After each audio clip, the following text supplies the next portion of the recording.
the true religious domination. It's something I did for a decade, but ultimately, it can lead to. I mean, it can obviously bring you closer to God, but what's more important than the true church would be your personal relationship with Jesus and how pleasing you are to the Lord, you know, Right. and the holiness, righteousness that is associated in the first and second greatest commandment. Um, and if God wants you to be somewhere else, then that's where He has you. But this whole idea that you're going to love the church more than your wife, that's probably not good. It can be idolatry very quickly because the Catholic Church, I would say especially, and the LDS Church especially, they're so love worthy. That those are the most dangerous idols, the ones that are the best, the ones that are good. Like there's idolatry that lives up to it, and then there's idolatry that burns you rather quickly. But the two ways out of idolatry is God reveals the flaws in the idol, which is very common, especially for me. And number two, God reveals more of Himself to you, and you change direction in that way by worshiping God. For example, worshiping women is very dangerous because women are perfect in a lot of ways, and they're infinite beings, right?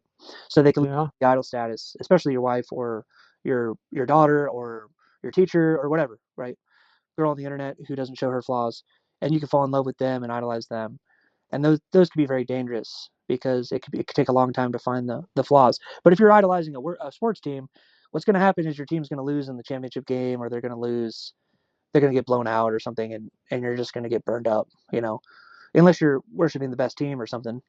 But it's kind of a waste. All idols end up being a waste, and something that's not preached a lot in Church of Jesus Christ of Latter-day Saints is the first and second commandment of the Old Testament, Exodus chapter 20, which is no other gods, no other idols. I can't tell you the last time I heard a talk from Uchtdorf or Bednar even, or Eyring about idolatry.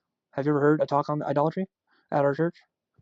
You don't really hear that too much. You don't, and that's why someone like me needs to come up and preach against it, because one of the biggest sins in our church is family idolatry, which is the idolization of family.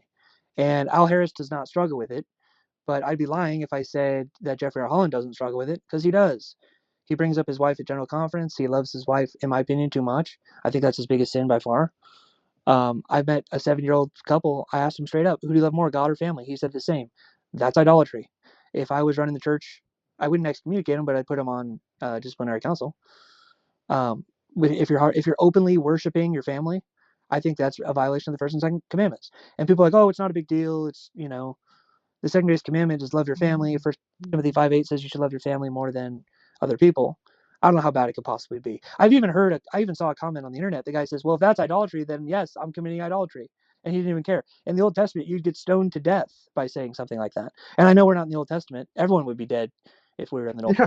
Everyone would be dead. Everyone would be stoned to death pretty much. Especially with all the I mean, I'd be dead myself. And I'm a pretty, I haven't done anything illegal and I'd be dead, So I don't want to go back to the Old Testament unless I want to die, but I don't want to die.